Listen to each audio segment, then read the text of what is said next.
안녕하세요. 카멜TV의 김지관입니다. 북앤라이프 시작하겠습니다. 지난 영상에서는 설레이는 삶을 살고자 한다면 틀에 박힌 목표에서 벗어나 자신만의 목표를 찾아야 되고 또 자신이 원하는 것이 무엇인지를 정확하게 알 때 가능해진다고 말씀을 드렸습니다. 오늘은 제 이야기로 시작해볼까 합니다. 돌이켜보면 저는 항상 넓고 편한 길만을 가려했던 것 같습니다. 넓고 큰 길을 걷는 사람들 속에 이렇게 섞여가기만 하면 길을 잃을 염려가 없었기 때문이죠. 하지만 다른 사람들이 가는 대로 따라가다 보니까 도무지 어디로 가는지가 알 수 없었습니다. 넓은 길에서 좁고 구불구불한 길로 접어들자 이내 방향을 잃어버리고 주저앉아 버렸습니다. 그 이유는 분명합니다. 저는 제가 원하는 바가 무엇인지 명확하게 알지 못했습니다. 제가 무엇을 잘하는지, 무엇을 가지고 있는지도 전혀 알지 못했습니다. 제가 가고 싶은 곳도, 제가 있는 곳도 불분명했습니다. 그러면서 때로는 넘어지고 쓰러지기도 했습니다. 그런데 그때조차도 저는 제 아픔을 느끼기도 전에 다른 사람의 시선을 먼저 의식했습니다. 누군가 넘어진 저를 보기 전에 빨리 몸을 일으켜 아무렇지 않은 척 해야 한다고 되뇌었습니다. 어떤 상황을 만나도 그럴듯하게 보여야 했고 아플지언정 아파 보이는 건 제겐 비참한 일이었기 때문이죠. 사실 우리가 타인의 시선에 민감해진 것은 어제 오늘의 일이 아니죠. 대학을 정하는 것, 직장에 들어가는 것, 차를 선택하는 것도 심지어 옷을 입는 것과 양말 색깔 고르는 그 어느 것 하나 남의 시선으로부터 자유로운 것이 없습니다. 중동 아부다비에서 근무할 때 외국인 현지 직원을 채용한 적이 있었습니다. 면접을 위한 이력서를 받아보고는 특별히 눈길이 간 곳이 있었는데요. 학력이나 경력 같은 신상 정보보다 오히려 더 많은 분량을 차지하고 있었던 건 본인의 성격과 취미에 관한 사항이었습니다. 무엇을 좋아하는지, 어떠한 취미를 가졌는지에 대한 개인적인 특성을 강조하는 정보들로 가득했죠.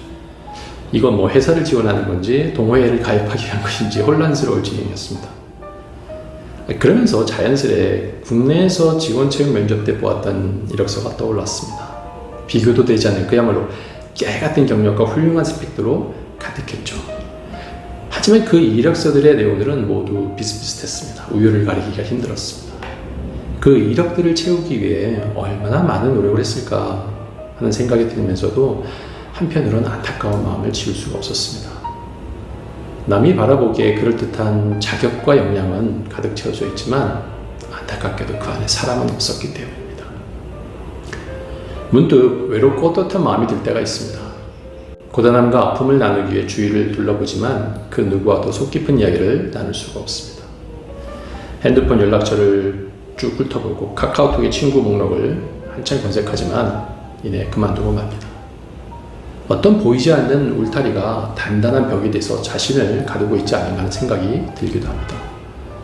그럴 때면 그동안 힘들게 이뤄놓은 결실들도 더 이상 위안이나 기쁨이 되질 못합니다. 그렇다면 우리가 많은 일을 이루고도 공허와 결핍을 느끼는 이유는 무엇일까요? 그건 자신이 소외되어 있기 때문입니다. 자크라킹이 얘기했듯이 타인의 욕망을 자신의 욕망으로 우리는 착각하고 삽니다. 그러다 보니 자신을 잃어버리고 자신이 원하는 것을 채울 수 없는 무력한 삶을 살게 되는 것이죠.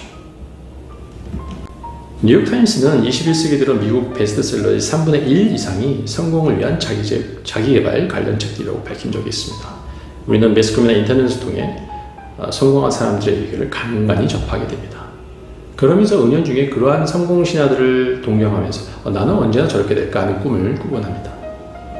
근데 문제는 그 성공한 사람들의 노력과 용기에 박수를 보내는 것까지 괜찮은데 어느 순간 무작정 그들을 흉내내고 따라합니다. 사실 우리 주변에는 성공한 사람들보다는 실패하거나 망한 사람들이 더 많죠. 하지만 우리는 그런 실패담에는 눈길조차 주지 않으려 합니다. 오로지 성공에만 모든 관심을 쏟습니다. 그럴듯한 성공 방식과 고에 사로잡혀서 그들과 똑같은 길을 가고자 합니다. 그런데 그 똑같은 길을 가면 과연 성공할 수는 있긴 한 건가요? 양떼는 앞만 보고 달리는 습성이 있다고 합니다. 맨 앞에 있는 양들이 먹이를 보고 달리는 데 반해서 뒤에 있는 양들은 앞에 있는 양이 달리기 시작하면 아무것도 모르지 무조건 달립니다. 앞에 있는 양이 향해 가는 목표물이 뭔지도 모르지 무작정 쫓아가는 것이죠. 더 신기한 것은 뒤를 쫓는 양들 대다수가 이탈하지도 않는다는 겁니다. 홀로 뒤처질까봐 두렵기 때문인 거죠. 그래서 앞에 있는 양의 엉덩이만 쳐다보면 죽을 형이 나와에 열심히 합니다. 그러다 앞에 있는 양이 낭떠러지에서 떨어지면 모두 따라서 떨어지고 맙니다. 어렸을 때 한 번쯤 이 책을 읽으셨죠? 생떼집의 어린왕자 쌍벽을이루는 학창시절 꼭 읽어야만 하는 책에 빠지시면 바로 리처드 바크의 갈매기의 꿈입니다. 혹시 대단한 책을 추천할 줄 알았는데 갈매기의 꿈? 이렇게 실망하시는 분 계신가요? 그런데 성인이 되셔서 이 책을 읽어보셨습니까? 제가 중학생일 때 이 책을 처음 읽었습니다만 그때는 그저 멋진 사진 그리고 가장 높이 나는 새가 가장 멀리 본다라는 그 유명한 문구만 기억하고 있을 뿐입니다. 그런데 어른이 되어 다시 읽어본 이 책은 제게 깊은 울림과 풍성함으로 다가왔습니다. 읽을 때마다 새로운 힘과 깨달음을 가져다 줍니다. 저는 이 얇은 책이야말로 어느 정도 인생을 살아온 어른들에게 훨씬 유용할 것이라는 생각이 듭니다. 이 책이 출간되기 전까지 미국 문학사상 최고의 베스트셀러는 마거릿 미첼의 바람과 함께 사라지다가 차지하고 있었습니다. 이 갈매기의 꿈이 그 오랫동안 깨지고 가지 않는 기록을 깼죠. 특히 몇 년 전에 저자는 거의 50년 만일까요? 새로운 결말을 추가해서 개정 중복판을 냈죠.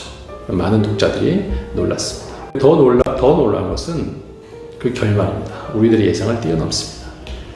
자세한 내용은 스포일러가 될 수 있기 때문에 직접 읽어보시기 바랍니다. 비행기 조종사였던 저자 리처드 바크는 어느 날 해변을 거닐다 문득 들려온 내면의 소리에 의해 이 작품을 썼죠. 한 마리 갈매기를 통해 우리 삶의 본질을 상징적으로 그리고 있습니다. 주인공 조나단 리비스턴, 그는 다른 갈매기들이 오로지 먹는 것에만 치중할 때 더 높이, 더 멋지게 날기 위해 백년수에 몰입합니다. 평생을 물고기만을 쫓아다니는 그런 평범한 갈매기의 삶에서 벗어나 보다 잘 나는 꿈을 줬습니다. 계속되는 실패에도 불구하고 조나단 리비스턴은 어제보다 더 높이 날기 위해 폭풍 속을 뚫고 날아오르죠. 심지어 무리들에게 쫓겨나도 조나단 리비스턴은 굴하지 않습니다. 자기 자신이 되는 자유, 진정한 자아가 될 자유가 얼마나 중요한지를 그는 이미 알고 있기 때문입니다. 애당초 그의 꿈은 다른 갈매기와 똑같이 되는 것이 아니었습니다. 푸른 하늘을 자유롭게 날아가는 꿈, 그것이 그의 가슴 속에 살아 움직이는 삶의 목적이었습니다. 그리고 마침내 하늘을 멋지게 날아다니는 자유를 누리게 됩니다. 인상 깊은 몇 구절을 읽어드리도록 하겠습니다. 해가 뜰 무렵까지 조나단은 연습하고 또 연습했다. 1500m 상공에서 바라보니 낚싯배들이 잔잔한 파란 바다 위에 점점이 떠 있었고 아침 먹이를 찾아 나온 갈매기들은 희미한 흙먼지 구름처럼 보였다. 그는 생기 넘쳤으며 기쁨에 파르르 떨었고 두려움이 통제되는 것이 자랑스러웠다. 가연 플래처, 눈에 보이는 것을 믿지 마라. 눈이 보여주는 것은 다 한계가 있을 뿐이란다. 너의 이해력으로 보고 이미 아는 것을 찾아내거라. 그러면 너는 나는 법을 알게 될 게다.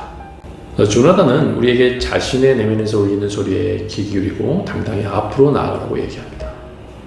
여러분, 이 갈매기의 꿈은 갈매기 조나단 리빙스턴의 이야기가 아니라 바로 우리 모두의 이야기입니다.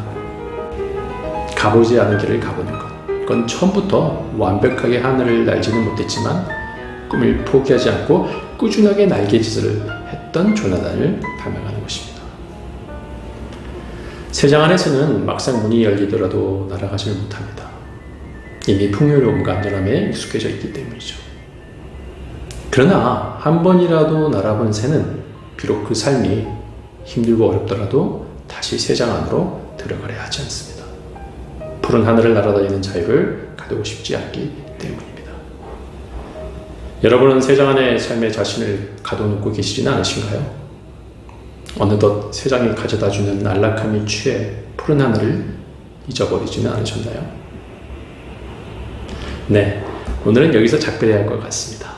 다음에 또 다른 책과 인생 이야기로 찾아뵙겠습니다. 좋아요, 구독 잊지 마시기 바랍니다. 이상 카멘트의 북앤 라이프였습니다. 감사합니다.